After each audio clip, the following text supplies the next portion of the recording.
2025년도 새해가 밝은 지도 5세가 되었습니다. 그리고 우리는 첫 예배를 주님께 올려드리고 있습니다. 세상 사람들이 말하는 그런 복이 아니라 주님 안에서 주님께서 우리에게 주시고자 하는 그 복이 올 한 해 여러분에게 충만하시기를 간절히 기도합니다. 요셉처럼 하나님께서 그를 형통하게 하신 것처럼 여러분의 삶에 형통함이 있기를 축복합니다. 그 형통함은 우리에게 잘 되는 것만 형통함이 아니라는 거 여러분 잘 알고 계시지요? 어떤 환경 속에 여건과 처지 속에 있다 하더라도 하나님이 우리와 함께 하심이 형통함입니다. 요셉은 그런 형통한 삶을 살았다는 것입니다. 그런 은혜가 올 한 해 2025년도 여러분의 삶에 풍성히 일어나기를 주님의 이름으로 축복합니다. 우리는 지금까지 하나님과 신자, 개인 간의 관계, 그리고 신자와 신자 간의 어떤 관계 속에서 가져야 될 그리스도인의 성품과 자질, 소위 팔복에 대해서 예수님께서 쭉 언급하시는 모습들을 우리가 보았습니다. 이제 예수님께서는 그 팔복의 복을 다 마친 후에 또 다른 국면으로 나아가십니다.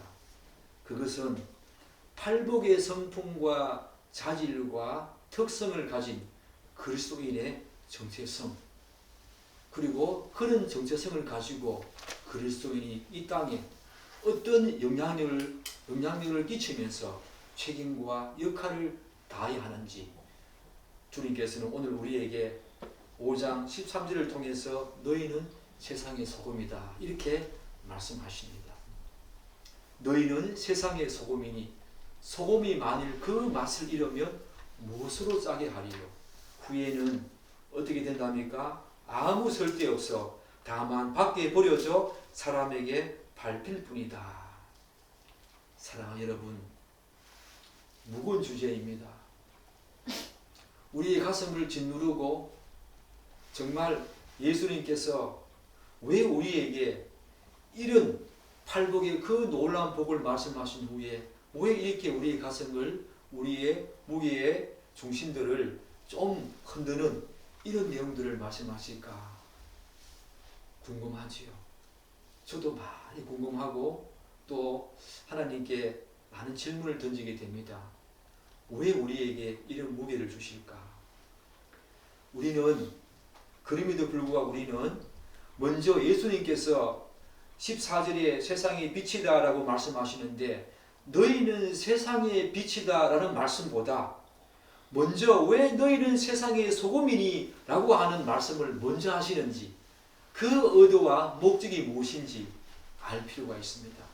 제가 이 말씀을 묵상하면서 우리는 흔히 기도할 때에 많은 사람들이 세상의 소금이니 라는 말보다 우리는 세상의 빛이다 그 다음에 소금이다 라고 기도하는 사람들의 모습을 많이 보았습니다. 우리는 먼저 세상의 빛이 되기를 원합니다. 그러나 제가 이 말씀을 묵상하면서 왜 예수님께서 너희는 세상의 소금이니 라고 하시면서 우리에게 먼저 이 역할과 영향력을 먼저 말씀하시는지, 왜 그리스도인에게 이 정체성을 먼저 말씀하시는지 많이 묵상하는 기회를 가졌습니다. 우리는 그 지점을 살펴보면서 오늘 본문 속으로 들어가도록 하겠습니다. 사랑하는 여러분, 소금은 음식의 맛을 내고 또한 음식의 부패를 방지하는 방부제 역할을 하지 않습니까? 그러므로 본문에서 예수님께서 너희는 세상의 소금이다 라고 언급하신 이유는 그리스도인도 소금처럼 그리스도인만의 독특한 맛을 내야 한다는 것입니다. 그리고 이 세상의 부패를 막는데 전력을 다해야 한다는 것입니다. 이 역할만 제대로 한다면 이 세상이 이렇게 아프겠습니까? 이렇게 가슴 저린 일들이 많이 일어나겠습니까? 그래서 비록 우리가 살아가는 이 세상에 여전히 죄가 관영하고 여기저기에서 썩은 냄새가 진동하지만 그럼에도 불구하고 그리스도인만큼은 이 세상과 정반대로 그리스도 고유의 독특한 맛을 내면서 이 땅을 살아가야 한다. 그렇게 예수님께서 지금 우리에게 명령하고 있는 것입니다. 이 사실은 사랑하는 여러분, 하나님께서 우리를 죄와 사망에서 구원하신 그 목적과도 깊은 연관이 있지 않습니까? 즉 하나님께서 영원한 멸망으로 가야 될 우리들을 그분의 그 사랑과 은혜로 구원하신 궁극적인 목적이 무엇입니까? 우리가 단지 하나님의 축복을 받으면서 이 땅을 살다가 천국에 가는 것, 그것만 아니지 않습니까? 바로 한 걸음 더 나아가서 오늘 우리에게 주시는 말씀처럼 이 세상에 소금과 같은 그런 선한 영향력을 발휘하면서 살도록 하기 위함입니다. 그것이 우리에게 주시는 하나님의 궁극적인 구원의 목적입니다. 단지 우리를 구원하신 후에 그래 이제 어찌어찌 하다가 다 내 삶을 다 마감한 후에 내가 예비한 그 천국에 와라, 그런 것이 아니지요. 하나님께서는 우리를 분명히 죄와 사망에서 구원하신 후에 이 땅에서 우리의 삶, 우리의 정체성, 우리의 영향력이 어떤 것인가를 분명히 말씀하시면서 이 땅에 그렇게 살다가 하나님의 나라로 오라고 우리에게 부르신 것입니다. 따라서 예수님의 이 말씀 속에는 바로 너희는 세상의 소금이다, 이 말씀 속에는 잘 분석해 보면 두 가지 중요한 전제가 있지요. 그게 뭡니까? 하나는 그리스도인과 깊은 관련이 있는 전제이고 또 하나는 세상과 관련된 전제입니다. 세상이 어떤가? 먼저 그리스도인과 관련된 전제를 살펴보면 여러분도 잘 알다시피 감칠맛 나는 음식을 만들기 위해서는 반드시 짠맛을 내는 소금이 들어가야 합니다. 이처럼 그리스도인이 죄악으로 가득한 이 세상에서 정말 참된 기쁨과 행복과 만족과 위안, 생명이 넘치는 맛을 내기 위해서는 세상 사람들이 가지지 못한 고유하고 독특한 맛을 반드시 소유하고 있어야 되겠지요. 그것은 두말할 나위 없이 이 세상의 도덕과 윤리를 뛰어넘는 팔복의 성품과 자질을 가진 자만이 발휘할 수 있는 고유한 맛입니다. 예수님께서 왜 먼저 팔복을 말씀하셨는가? 여러분 이해가 되십니까? 그리스도인이 먼저 세상의 소금이다, 빛이다, 그렇게 말씀하지 않습니다. 팔복의 그 성품을 가진 자만이, 팔복의 그 자질을 가진 자만이 세상의 소금과 빛으로 세워줄 수 있기 때문입니다. 우리는 이 논리 방식을 잘 따라가야 합니다. 그리고 이 세상과 관련된 전제는 뭡니까? 아담과 하와가 타락하고 범죄한 이후에 이 세상은 어떤 상태에 있습니까? 전적으로 부패한 상태에 있다. 그것을 본문이 전제하고 있지요. 그런데 본문의 내용을 보면 예수님께서는 소금의 중요한 성질과 역할 중에 맛과 관련된 내용을 좀 더 부각시키고 있다는 것을 알 수 있습니다. 예수님께서는 소금은 절대로 그 맛을 잃으면 안 된다고 말씀하십니다. 만일 그 맛을 잃으면 그 결과는 아무 쓸데없어서 버림을 당하는 정도가 아니라 오늘 어떻게 말씀하십니까? 세상 사람들에게 처참하게 밟히는 신세가 된다고 우리에게 말씀하고 있습니다. 우리는 저도 이 말씀을 묵상하면서 많은 목사님으로부터 부패에 관한 이야기를 많이 들었습니다. 소금은 세상의 부패를 방지하는 방부제 역할을 해야 된다. 우리 그리스도인도 그렇게 해야 된다라는 말씀을 중점적으로 많이 들었습니다. 그런데 오늘 제가 이 말씀을 쭉 묵상하면서 생각하게 된 가장 중요한 관점은 뭐냐 하면은 그것도 중요하지만 맛에 대한 이야기를 예수님께서 하고 있다는 사실. 팔복의 그 성품과 자질을 가진 사람들은 이런 그리스도 고유의 맛을 갖고 있다는 것입니다. 오늘 그것이 더 중점적으로 예수님께서 부과하고 있다는 것, 여러분 잊지 마시기 바랍니다. 따라서 여기에서는 맛과 관련된 소금의 역할을 먼저 살펴보고 이후에 부패를 방지하는 소금의 역할도 더불어 살펴보자 합니다. 그리고 이런 소금의 역할과 영향력이 우리 그리스도인들에게 주는 시사점과 교훈이 무엇인가 살펴보고자 하는 것입니다. 사랑하는 여러분, 어떤 사람들은 동의하지 않으시겠지만 이 세상은 아담이 하나님께서 주신 행위 언약을 어긴 후에 하나님으로부터 참 생명 또한 그것이 자아내는 삶의 참맛을 잃어버린 그런 상태에 있습니다.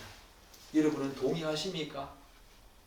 여러분께서는 예수 믿기 전에 정말 참 생명이 자아내는 삶의 참맛 알고 살았습니까? 저는 전혀 그렇지 않았습니다. 돌이켜보면. 그리고 인간은 아담의 타락 이후에 그야말로 시한부 인생을 살고 있는 그런 존재라고 해도 과언이 아니지요. 왜 그렇습니까? 저도 건강에 많은 신경을 씁니다. 최대한 나쁜 음식 절제하고 건강에 좋은 음식 많이 섭취하려고 하고 매일같이 1시간 이상 운동하려고 노력하고 있지요. 아무리 그렇지만 아무리 좋은 음식을 섭취하고 규칙적인 운동을 통해서 자신의 건강한 육체를 계속 유지하려고 한다 하더라도 사랑하는 여러분, 나이가 들면 질병이 옵니다. 노화가 일어납니다. 그래서 결국은 하나님께서 천명하신 육체적인 죽음을 피할 수 없지요. 그 이후에 그들을 기다리고 있는 것은 영원한 죽음, 최후의 심판 때 맞이하게 될 영원한 죽음이 그들을 기다리고 있습니다. 여러분들은 이 사실을 늘 기억하면서 살고 있습니까? 저는 세월이 가면 갈수록 이런 생각이 더 든다는 것입니다. 제가 이제 내년 후내년 되면 60 아닙니까? 이제 환갑입니다. 환갑.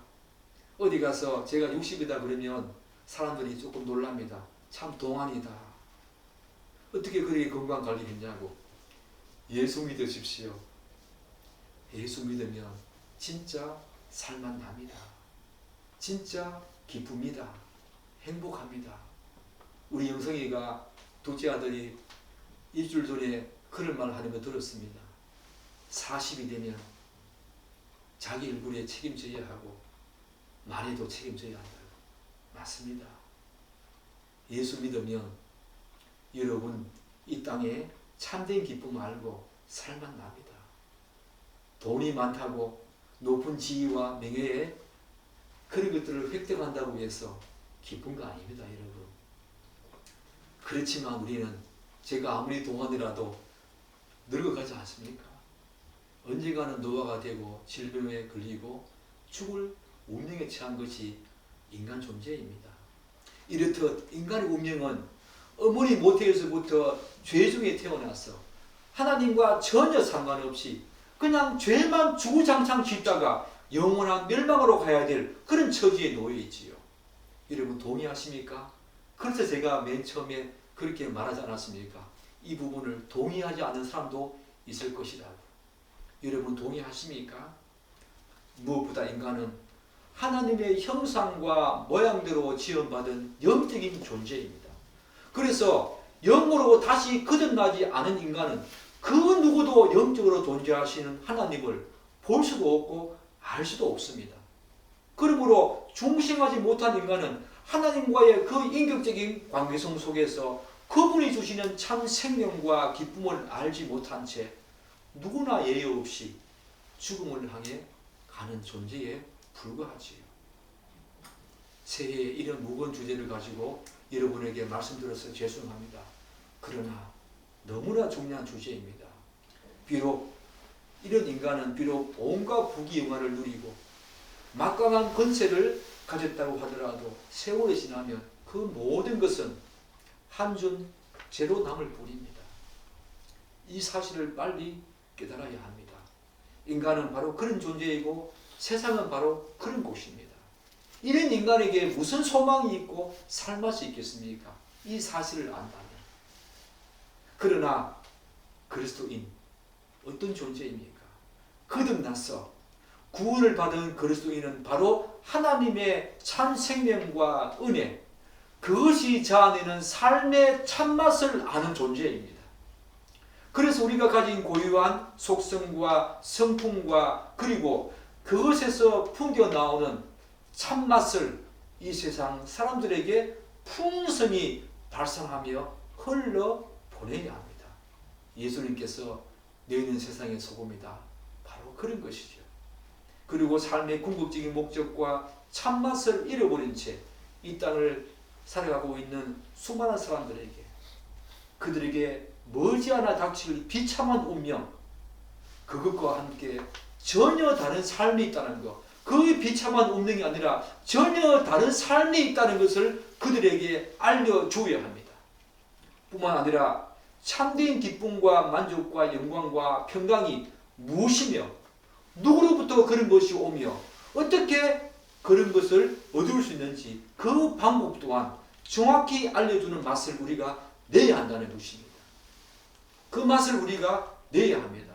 왜냐하면 왜 그렇겠습니까? 그런 역할과 책임은 정치인이 할 수 있는 것이 아닙니다. 부자가 할 수 있는 것이 아닙니다. 권력을 가진 사람이 할 수 있는 것이 아닙니다. 도덕과 윤리가 탁월한 사람이 할 수 있는 것이 아닙니다. 그런 역할과 책임은 복음과 진리를 알고 팔복의 성품과 자질을 소유한 그리스도인만이 감당할 수 있기 때문입니다. 여러분 여기에 동의하십니까? 그렇게 하기 위해서는 오늘 본문 말씀처럼 소금이 그 맛을 잃지 않아야 음식에 필요한 짠맛을 낼 수 있듯이 그리스도인들도 팔복의 그 성품과 자질이 자아내는 그리스도인 고유의 맛을 잃지 않아야 이 세상을 살리는 참맛을 낼 수 있다는 것입니다. 사랑하는 여러분, 여러분들은 이 소금과 팔복의 그 성품과 자질을 항상 연관시켜야 합니다. 예수님께서 팔복을 먼저 말씀하신 그 이유가 무엇인가? 그 팔복의 그 성품과 자질을 고스란히 물려받은 그리스도의 정체성이 바로 너희는 세상의 소금이다. 그렇게 말씀하시는 것입니다. 그런 선한 영향력을 행사하는 그리스도인들을 두고 예수님께서는 오늘 너희는 세상의 소금이다. 이렇게 말씀하고 있지요. 사랑하는 여러분, 성경을 좀 아시는 분들은 이런 구절을 아시지요. 바울이 이 그리스도의 맛을 고린도후서 2장에서 그리스도의 향기라고 우리를 두고 그렇게 말씀하시는 거 알고 있지 않습니까? 우리는 구원받은 자들에게나 망하는 자들에게나 하나님 앞에서 그리스도의 향기니 이 사람에게는 사망으로부터 사망에 이르는 냄새요, 저 사람에게는 생명으로부터 생명에 이르는 냄새라.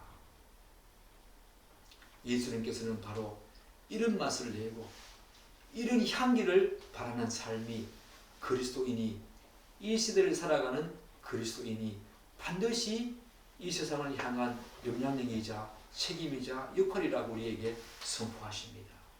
그런데 사랑하는 여러분, 이 세상 사람들의 불행과 아픔은 단지 제가 방금 말씀드린 참 생명의 맛을 모르고 살맛을 잃어버린 그런 것만이 아니지요.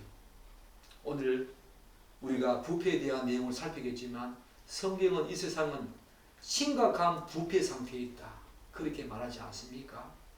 그럼에도 불구하고 사람들은 이런 부패한 세상에 동화되어서 참된 기쁨과 감사도 모르고 그저 하루하루 살아가는 가엾은 존재에 불과합니다. 여러분과 제가 그렇게 살았습니다. 물론 어떤 사람 중에는 세상적인 성공과 또한 성취가 주는 그런 대가로 도취되어서 일시적인 기쁨과 만족을 얻는 사람도 있겠지요. 그러나 시간이 지나면 또다시 엄습해 오는 절박한, 또한 허무감, 불안감, 이런 것들은 하나님을 알지 못한 모든 인간에게 계속 반복되어지는 우리의 감정 아닙니까? 아무리 성취하고 성공했다 하더라도, 일시적으로 만족한다 하더라도 하나님을 알지 못하는 사람은 또한 시간이 지나면 그런 기쁨과 만족은 다 잊어버린 채 또다시 불안해합니다. 또다시 절망감에 허무감에 휩싸이는 존재가 바로 우리 인간들입니다. 이러한 사실은 단지 예수님 당시에만 해당되는 것이 아니지요. 이렇게 말씀하시는 예수님 당시에만 해당되는 것이 아니지요. 오늘 이 시대 살아가는 우리 모두에게, 그리고 그 상황은 예수님께서 이 땅에 오실 그 재림의 순간까지 변함없이 계속될 것입니다. 이것이 바로 인간의 운명입니다. 타락한 인간의 운명이고 우리가 직면하게 될 삶의 처지지요. 그런데 여러분은 이 세상이 이런 심각한 부패한 상태에 있다는 것 또한 제가 질문합니다. 동의하십니까? 저는 그렇게 생각하지 않습니다. 세상 한번 보십시오. 얼마나 아름답습니까? 경제와 사회가 이렇게 발전해서 민주주의가 이렇게 크게 성장하고 우리나라가 이렇게 발전하는 모습 속에서 저는 세상에 심각한 부패 상태에 있다는 거 생각하지 않습니다. 라고 제가 하는 이 말에 동의하지 않는 분들도 들어 있을 것입니다. 그러나 사랑하는 여러분, 제가 단언하건대 이 세상의 부패의 그 정도와 넓이와 깊이는 점점점 심각해질 것입니다. 일부 사람들은 저희 이런 말에 동의하지 않은 분도 계시겠지만 이것은 성경이 말하고 또한 우리가 알고 있는 부정할 수 없는 사실이고 그리고 우리 역사가 그렇게 말해주고 있다는 것입니다. 세상은 살기 좋아지고 편리해지고 문화는 우리에게 충분한 만족과 기쁨을 주는 것 같지만 그렇지 않습니다. 인간의 양심은 어떻습니까? 마치 심각한 가뭄으로 인해서 모든 것이 타들어가는 그런 들판처럼 보기 흉한 모습으로 인간의 양심은 계속 비뚤어져 가고 있습니다. 또한 이에 따라서 범죄의 양상은 우리가 상상하지 못하는 파렴치한 모습으로 악한 모습으로 악랄한 모습으로 치닫고 있습니다. 이것이 어떻게 여러분 세상의 심각한 부패 아니겠습니까? 과거보다 더 그러하다는 것입니다. 그래서 인간 사회는 어느 곳 할 것 없이 이전보다 훨씬 더 각박하고 무서운 현실이 되었습니다. 그리고 인간의 그 숭고한 가치와 존엄성은 서서히 그 힘을 잃어가고 있습니다. 왜 이런 일이 벌어지고 있습니까? 그 이유는 어렸을 때도 인간에 대한 고찰, 자기 자신에 대한 부패, 곧 인간의 실존 및 실상에 대한 정확한 이해가 부족하기 때문이지요. 인간이 자꾸 바벨탑을 쌓고자 합니다. 인간이 최고의 어떤 지성에 이르면은 이 땅에 유토피아가 올 것이라고 그렇게 생각하고 있습니다. 지금도 그러합니다. 그러나 우리는 지난 역사 속에서 그 모든 것들이 한낱 물거품이 되었다는 사실, 아무런 의미가 없다는 사실을 지난 교회 역사와 이 땅의 역사가 우리에게 분명히 가르쳐주고 있지 않습니까? 그렇지 않습니다, 여러분. 인간은 하나님의 행위 언약을 어긴 아담과 하와의 원죄를 고스란히 물러받아서 부패의 정도가 여러분이 알고 있는 것보다 훨씬 심각합니다. 전적인 부패에 이르렀다. 그의 걸음 하나하나가 우리의 걸음 하나하나가 바로 죄의 흔적으로 가득 차게 되었다는 것입니다. 그래서 로마서 1장은 이런 인간의 실상을 다음과 같이 적나라하게 말해주고 있지요. 좀 길지만 여러분에게 읽어드리겠습니다. 또한 그들이 마음에 하나님 두기를 싫어하며 하나님께서 그들을 그 상실한 마음대로 내버려 두사 합당하지 못한 일을 하게 하셨으니 곧 모든 불의, 추악, 탐욕, 악의가 가득한 자요, 시기, 살인, 분쟁, 사기, 악독이 가득한 자요, 수군수군하는 자요, 비방하는 자요, 하나님께 미워하시는 자요, 능욕하는 자요, 교만한 자요, 자랑하는 자요, 악을 도모하는 자요, 부모를 거역하는 자요, 우매한 자요, 배역하는 자요, 무정한 자요, 무자비한 자라. 저는 여기에 다 포함되어집니다. 또한 예레미야가 인간의 마음에 대해서 이렇게 정확히 지적하고 있지 않습니까? 만물보다 거짓되고 심히 부패한 것이 마음이라. 누가 이를 능히 알리요. 사랑하는 여러분, 우리는 그런 존재입니다. 이 세상은 그런 것입니다. 더 심각한 문제는 이런 인간의 부패성은 주님이 재림하실 때까지 점점 심화되고 악화될 것이라는 것입니다. 여러분의 삶은 더 편리해지고 또한 우리의 경제적인 부유는 점점 왕성해질 것입니다. 점점 개선되어질 것입니다. 그럼에도 불구하고 더 많은 사람들이 허무감에 빠질 것입니다. 좌절감과 절망감에 빠질 것입니다. 그리고 갈 길을 잃은 채 유리방황할 것입니다. 세상은 점점 더 악랄한 범죄가 난무할 것입니다. 주님 재림하실 때까지 분명히 그럴 것입니다. 여기에 무슨 살맛이 나겠습니까? 이 세상에 인간의 실상과 이 실존을 제대로 안다면 여러분에게 어떤 살맛이 나겠습니까? 사랑하는 여러분, 바로 예수를 믿는 그리스도만이 이 땅을 새롭게 바꿀 수 있는 힘과 참맛을 갖고 있지요. 또한 이 세상의 부패를 막는 역할을 할 수 있지요. 사랑하는 여러분, 그 역할은 복음을 알고 팔복의 성품과 특질을 소유한 그리스도만이 할 수 있습니다. 우리만이 할 수 있습니다. 그런데 안타깝게도 사람들은 이 부패한 세상의 썩어짐을 막고자 애쓰고 노력하는 그리스도인들의 모습과 삶을 별로 달가워하지 않습니다. 이러한 현상은 사랑하는 여러분, 채소나 생선 등의 소금이 뿌려지면 어떻게 되는지 통해서 잘 알 수 있지요. 한 달 전에 아내와 같이 배추 몇 포기 김장했었습니다. 김장을 담그기 위해서, 김치를 담그기 위해서 배추를 절이는 과정에서 가장 중요한 일이 뭡니까? 일정량의 소금을 넣는 것입니다. 그때 어떤 반응이 일어납니까? 소금을 머금은 배추가 조금씩 소금에 절여지는 순간 하늘을 찌를 듯한 그 기세로 빳빳했던 배추가 서서히 힘을 잃고 시들해집니다. 이런 소금을 배추가 좋아하겠습니까?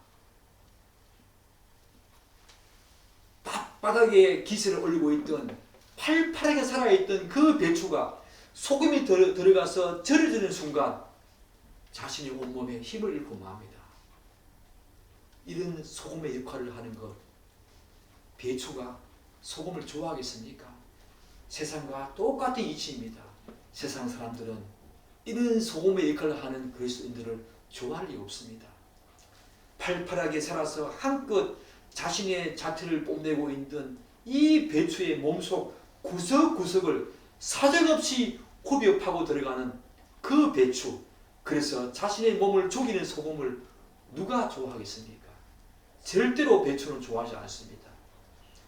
마찬가지로 심령이 가난하고 온유하며 그들의 죄악에 대해 애통해하는 그리스도인만의 고유한 맛이 이기적이고 자기중심적인 삶으로 똘똘 뭉친 이 세상 사람들의 마음을 파고들 때 그들의 마음이 어떻겠습니까? 어떻게 반응하겠습니까? 얼씨구 좋다. 아, 너무 좋아. 그렇게 외치면서 그리스도인들에게 고마움과 감사한 마음을 드러내겠습니까? 그리고 그들도 그리스도인들이 자아내는 이 독특한 맛을 선호하면서 또한 이 세상의 부패를 막고자 하는 그리스도인, 그들의 성품과 자질을 순순히 따르고자 하겠습니까? 여러분, 그렇겠습니까? 절대로 그렇지 않습니다. 그동안 인간의 타고난 본성인 이 이기주의와 자기중심성에 충실하면서 자기만의 아성을 쌓아온, 그리고 그것을 수호하기 위해서 온갖 방법으로 저항할 것입니다.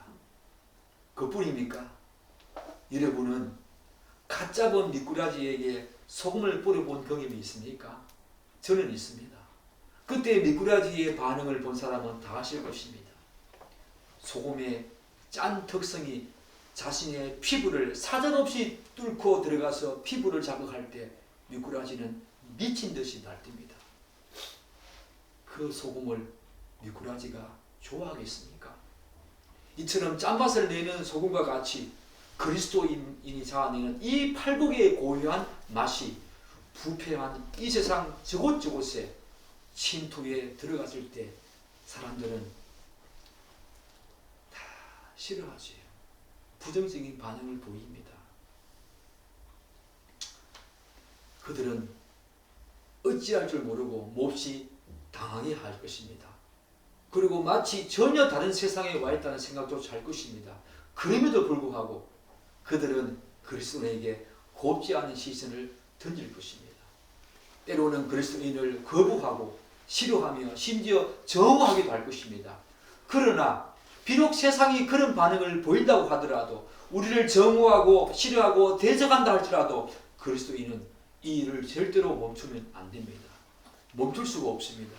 이것이 바로 점점 부패해가는 이 세상의 썩어짐을 막는데 절실히 필요한 그리스도인의 삶과 또한 책임이기 때문입니다.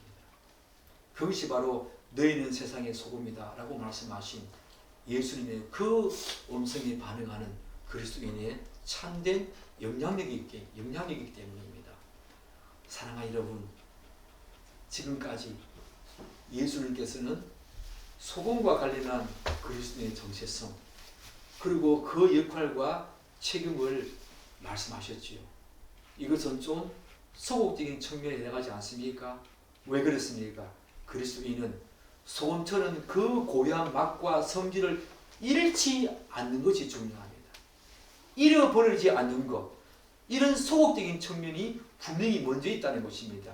그래야만 이 세상에 참된 생명과 기쁨과 평안의 맛을 낼 수 있고 또한 이 세상의 부패를 막을 수 있다는 것입니다. 그런데 다음 장에 보시면, 다음 절에 보시면 예수님께서 뭐라고 말씀하십니까? 너희는 세상의 빛이다. 이것은 좀 더 적극적인 측면을 강조하시요. 빛으로서 빛을 내라는 것입니다. 소금은 소금의 맛을 잃지 않아야 하고 빛은 빛을 발해야 합니다. 그래서 제가 서두에 왜 사랑하는 여러분 너희는 세상의 소금이다 이 말을 예수님께서 먼저 하셨는지 이제 아시겠지요. 우리는 소극적인 측면을 먼저 알아야 합니다. 이 삶을 먼저 살아야 합니다. 소금의 맛을 잃지 않을 때 이 소극적인 측면을 우리가 살아낼 수 있을 때 적극적으로 이 땅의 빛의 삶을 감당하며 살 수 있기 때문에 너희는 세상의 소금이다. 이 부분을 먼저 말씀하고 있다는 것입니다. 사랑하는 여러분, 그런데 이 소금의 기능과 역할을 먼저 감당할 수 있어야 하는데 이것이 성경적인 원리이고 그리스도인이 하나님의 말씀을 자신의 삶에 적용하면서 살아가는 원칙인데 많은 사람들이 이렇게 살지 않았고 지금도 이러한 삶을 사는 사람들이 그리 많지 않습니다. 분명히 너희는 세상의 소금이다. 많이 들었지요? 너희는 세상의 빛이다. 너희는 교회의 소금이고 교회의 빛이다. 그렇게 말씀하지 않습니다. 세상의 소금이고 세상의 빛입니다. 그런데 많은 사람들이 교회 역사 속에 많은 사람들이 이 사실을 이 원리와 원칙을 알지 못했습니다. 그래서 중세 어떤 사람들은 하나님을 더 섬기고자 죄와 단절된 성결한 삶을 살겠다는 명목으로 깊은 산속이나 인적이 드문 외딴 곳에 거처를 마련하고 평생 동안 그곳에 살았던 사람들이 있지요. 누굽니까? 수도원 생활을 한 수도사였습니다. 그 수도원 제도는 너희는 세상의 소금이다. 너희는 세상의 빛이다. 이 예수님의 말씀과 정면으로 대치되는 성경적인 원리가 아니지요. 그리고 그것은 하나님의 능력에 대한 불신과 예수님의 말씀에 대한 진정한 의도를 모른 채 세상에서부터 도피한 것에 불과합니다. 그리스도인은 세상의 소금입니다. 비록 세상과 구별되는 삶을 살고자 이 땅에 살면서 몸부림쳐야 하지만 결코 세상을 떠나서는 존재할 수 없는 존재가 바로 예수를 믿는 우리들입니다. 그래서 속다들은 기독교를 시장 종교라고 하지 않습니까? 사람들과 북적거리면서, 시장의 수많은 사람들과 북적거리면서 이 땅에서, 바로 이 세상에서 그런 소금과 빛의 사명, 영향력을 끼치면서 살아야 한다는 것입니다. 사랑하는 여러분, 그렇다면 이제 그리스도인이 이 세상에서 소금과 같은 선한 영향력을 행사하기 위해서 어떻게 살아야겠습니까? 그 참맛을 내기 위해서 어떻게 살아야겠습니까? 이 세상의 부패를 막기 위해서 어떻게 살아야겠습니까? 우선 하나님의 말씀에 절대적으로 순종하면서 이 세상 사람들을 위해서 희생하고 섬기는 삶을 살아야 합니다. 음식에 뿌려진 소금이 맛깔스러운 맛을 내고 부패를 방지하기 위해서는 먼저 자신을 녹여서 음식에 골고루 스며들어야 합니다. 그렇지 않고서는 절대로 감칠맛 나는 맛을 낼 수 없고 음식의 부패를 막을 수가 없지요. 스며들어야 합니다. 자신을 녹여야 합니다. 그리스도인들도 마찬가지입니다.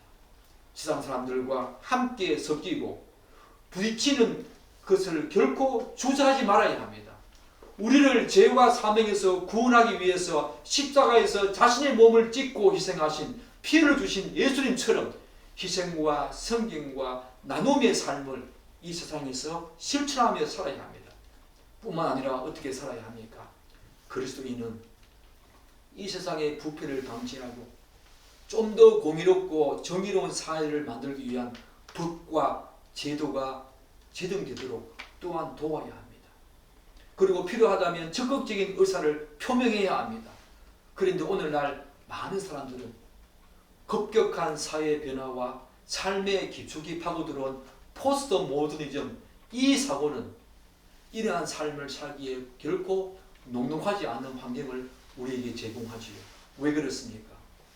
우리는 지금 그 때보다 이 포스트 모더니즘, 그 사조가 주는 개인주의가 팽배한 시대에, 정말 상박한 시대에 우리가 살아가고 있습니다. 옆집에 누가 사는지 잘 모릅니다.